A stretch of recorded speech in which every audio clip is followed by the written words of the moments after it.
ከዕለት ዕለት የምንሰማው የጨካኝ ሰዎች ጥቃት ይዘቱንና መጠኑን እያሰፋ ለሰሚው ጆሮን ጭው የሚያደርግ ሆኗል። በተለይ ባመኑት መከዳት፣ በቅርብ ሰው መጠቃት፣ አለፍ ሲልም ሕይወት እስከ ማጥፋት የመድረስ አረመኔነትን እየሰማን እንገኛለን። በቅርቡ የህዝቡን ልብ ባዘን የሰበረውንና በማህበራዊ ሚዲያ ከፍተኛ መነጋገሪያ የሆነውን የወጣቷን ቅድሳን ይርጋለም አሰቃቂ ግድያ ተከትሎ የሟች ታናሽ እህትና የሚስ ወርልድ ኢትዮጵያ አክሊል ባለቤት ሩታ ይርጋለም ለመጀመሪያ ጊዜ ዝምታዋን በመስበር ይፋዊ መግለጫ ሰጥታለች። ሩታ በሰጠችው ስሜትን ቀስቃሽና ጥልቅ መልእክት ያዘለ መግለጫ የወንጀሉን አሰቃቂነት፣ በፖሊስ የተደረገውን ክትትልና የቀጣይ የፍትህ ሂደትን በተመለከተ ጠንካራ መልእክት አስተላልፋለች። ምን አለች የሚለውን እናስቃኛችኋለን። እንዲሁም ለያዥ ገናዥ አልመለስ ያሉት አብሮ አደጎቹ ድምፃውያን ማሚላና ኪቺኒ አሁን በግልጽ ከባድ ፍጥጫ ውስጥ ገብተዋል። ከዚህ በፊት በሰራንላችሁ ቪዲዮ መተት አስደርጎብኛል ያለው ማሚላ ሆነ ኪቺኒ በየጎራቸው አንዳቸውን በግልጽ ማስፈራራት ጀምረዋል። በአካል ተገናኝቶም የነበረ ሲሆን የተፈጠረውን አስደንጋጭ ነገር በዚህ ቪዲዮ እናደርሳችኋለን። እስከ መጨረሻው አብራችሁን በመቆየት በርካታ መረጃዎችን ያድምጡ። ቪዲዮውን ላይክ እና ለቻናሉ እንግዳ የሆናችሁ ሰብስክራይብ በማድረግ ቤተሰቡን እያልን በቀጥታ ወደ ዝርዝር ሀሳቡ እንውሰዳችሁ።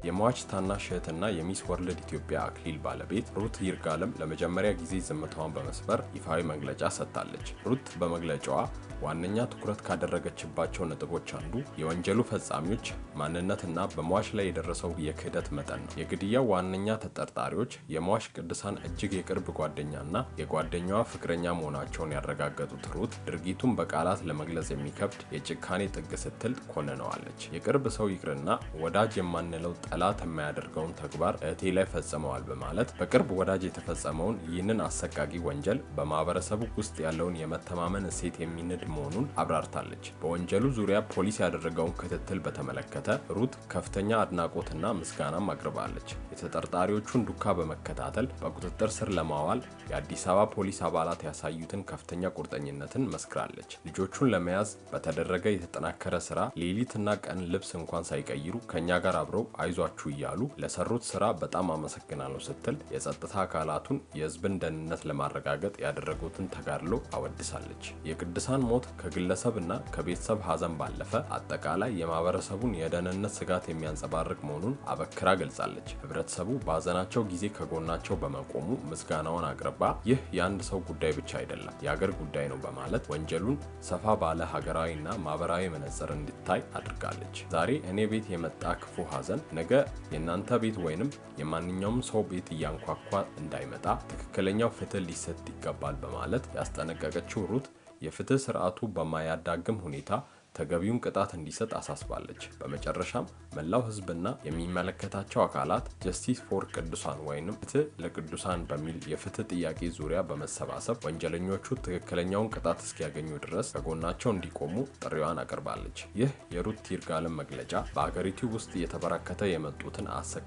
የግድያና የክህደት ወንጀሎች በተመለከተ የፍትህ አካላት ጠንካራና አስተማሪ እርምጃ እንዲወስዱ ትልቅ ማሳሰቢያ የሰጠ ክሪቲካል ዘገባ ሆኖ አልፏል። እንደ አውሮፓውያኑ አቆጣጠር 2026 ሚስ ወርልድ የቁንጅና ውድድር ላይ ኢትዮጵያን ወክላ የምትሳተፈው ሩት ይርጋለም ታላቅ እህት የሆነችው ቅዱሳን ይርጋለም ታግታ መገደሏን ተከትሎ የሩት የቀድሞ የቅርብ ጓደኛና ፍቅረኛዋን ጨምሮ 10 ተጠርጣሪዎች በቁጥጥር ስር መዋላቸውን የአዲስ አበባ ፖሊስ አስታውቋል። የአዲስ አበባ ፖሊስ ዋና ጠቅላይ መምሪያ የህዝብ ግንኙነት ኃላፊ ኮማንደር ቶማስ እሸቴ ለቢቢሲ እንደገለጹት ተጠርጣሪዎቹ ግድያውን የፈጸሙት ገንዘብ ለመቀበል በማሰብ ሲሆን ታጋቹን ለማስለቀቅ ከቤተሰቦቿ 2.5 ሚሊዮን ብር ጠይቀውም ነበር። የገንዘብ ችግር አለብን፣ ያንን የገንዘብ ችግር ለማቃለል ይህንን ወንጀል ፈጽመናል በማለት ተጠርጣሪዎቹ ለፖሊስ በሰጡት ቃል አምነዋል። በተጨማሪም ወንጀሉን በየትኛውም ቦታና በምን አይነት መንገድ እንደፈጸሙት እማኞቹ ባሉበት ቦታ ድረስ መርተው በመውሰድ አሳይተዋል። የዘራፊዎቹ ቅጥርና አሰቃቂ ድርጊት ሂደት ተንኮልና በቀጠሮ የተደረገ መሆኑ ተነግሯል። በወንጀሉ ከተጠረጠሩት መሃል አንደኛዋ ከ9ኛ ክፍል ጀምሮ የሩት የቅርብ ጓደኛ የነበረች ሲሆን አርብ ሐምሌ 10 2018 ዓ.ም ማንነቷን ደብቃ በሌላ ሰው ስም ለቅዱሳን ደውላለች። 2 ወር ያለፈውን የሩትን ልደት ሰርፕራይዝ ለማድረግ እንደፈለገችና የምትሸጣቸውን ጌጣጌጦች መግዛት እንደምትፈልግ በመናገር ሜክሲኮ በሚገኘው ጭማቂ ቤት ቀጥራለች። በቦታው ስትደርስ የቀጠራት የሩት የቀድሞ ጓደኛ መሆኗን የተመለከተችው ቅዱሳን አዲስ ቤት ተከራይቻለሁ፣ ህይወቴ በጣም ጥሩ ተሻሽሏል በሚል በተለመደ ቅርርብ አታሎ ኮየፈጪ አካባቢ ወደሚገኝ ኮንዶሚኒየም ወስዳታለች። ከዚህም ሌላ ቤት በመከራየት አዘዋውረዋታል። ከሐምሌ 10 እስከ ሐምሌ 12 ቀን 2018 ዓ.ም ድረስ ማለትም እስከ ሞተችበት ዕለት ድረስም ምግብ እንዳልሰጧት ተረጋግጧል። የግድያው ምክንያትም የሩት የቀድሞ ጓደኛና ፍቅረኛዋ ካየችሽ ስለምታውቅሽ ልታስይዘን ትችላለች በሚል ስጋት እንደሆነ ተገልጿል። እሁድ ዕለት ግድያው ቢፈጸምም አጋቾቹ ግን ሰኞ ዕለት እሷን በህይወት ለማስለቀቅ በማስመሰል ከቤተሰብ ገንዘብ መጠየቃቸውን ቀጥለውም ነበር። እድሜዋ 30 የነበረው ሟች ቅዱሳን ይርጋለም የልብስ ዲዛይነር እና የተለያዩ ጌጣጌጦች ስራዎችን የምትሸጥ ነበረች። ፖሊስ በሟች ላይ የተፈጸመውን ድርጊት እጅግ ኢሰብአዊና ጭካኔ የተሞላበት መሆኑን ገልጾ በቀጥታና በተዘዋዋሪ ግንኙነት አላቸው የተባሉ 8 ተጠርጣሪዎችን ጨምሮ ምርመራውን አጠናክሮ መቀጠሉን አስታውቀዋል። እኛም ለሟች ቤተሰቦች እንዲሁም ለወዳጅ ጓደኞቿ ነፍስ ይማር እያልን ወደ ሁለተኛው መረጃችን እናልፋለን። በኢትዮጵያ የሙዚቃ ዓለም ውስጥ የራሳቸውን አሻራ ለማሳረፍ እየሞከሩ ከሚገኙ ተወዳጅ አርቲስቶች መካከል ማሚላ ሉቃስና ኪቺኒ ጎአ ይጠቀሳሉ። ሁለቱም ድምፃውያን በባህላዊም ሆነ በዘመናዊ ስራዎቻቸው የብዙዎችን ልብ ያሸነፉ የጥበብ ሰዎች ናቸው። ከሙዚቃ በላይ ደግሞ በችግርም ሆነ በደስታ ጊዜ የማይነጠል ጠንካራ የወንድማማችነት ፍቅርና ወዳጅነት ነበራቸው። ብዙ ክፉና ደግ ጊዜያትን አብሮ ያሳለፉት እነዚህ ሁለት ወንድሞች ከቅርብ ዓመታት ወዲህ ግን ባልተጠበቀ ሁኔታ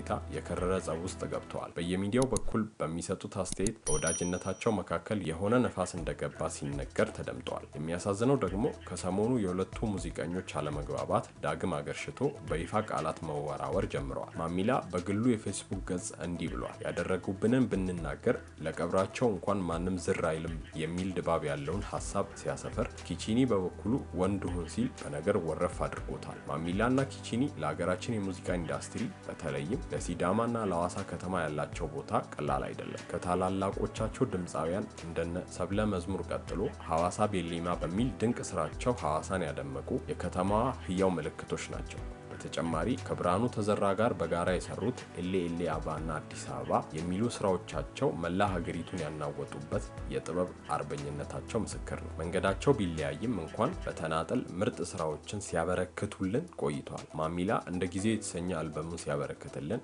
ኪቺኒ አልበሙን እያጠናቀቀ እንደሚገኝ ይታወቃል። ነገር ግን አሁን የሚወራወሩትን ድንጋይ ማቆም አለባቸው። ይዞ የሚመጣው መዘዝ ከባድ ነው። ቤተሰቦቻቸው እርስ በርስ እንዳይጣሉ፣ አድናቂዎቻቸው ጎራ ለይተው እንዳይቧቀሱ፣ የሐዋሳ ህዝብ በሁለቱ ጸብ እንዳይከፋፈል፣ ራሳቸውን ፊት ለፊት ሲገናኙ ያልተጠበቀ ሌላ አደጋ ከመፈጠሩ በፊት በአስቸኳይ እርቅ መውረድ ይሻላል። ስለዚህ በሐዋሳ የምትገኙ ትልልቅ የአገር ሽማግሌዎች፣ የማሚላና የኪቺኒ ቤተሰቦች እንዲሁም የሁለቱ ወዳጆች የሆናችሁ ሙዚቀኞች በመሃል ገብታችሁ ጉዳዩን ብትቋጩት ሰይጣን ቢያፈር ደስ ይለናል። ተወዳጁ የሚዲያ ሰው ሰይፉ ፋንታውን አንተም በመሃል ገብተ ይህንን ነገር በእርቅ እንደምትቋጨው አንጠራጠርም። ማሚላና ኪቺኒ የመረቃችሁንና የወከላችሁን የሐዋሳ ህዝብ በሙዚቃ ክህሎታችሁ የማረካችሁትን መላውን የኢትዮጵያ ህዝብ አታስከፉ። ጥፋቱ የማንም ይሁን የማን ሽማግሌዎች ለእርቅ ሲጣሯችሁ አክብራችሁ በቦታው ተገኙ። ዛሬ ታይተን ነገ ለማንታየው ለዚህ ዓለም ከንቱ ኑሮ ብላችሁ ቤተሰቦቻችሁንና አድናቂዎቻችሁን አታስቀይሙ። ታርቃችሁ እንደ በፊቱ ተጣምራችሁ በሌላ አዲስ ድንቅ ስራ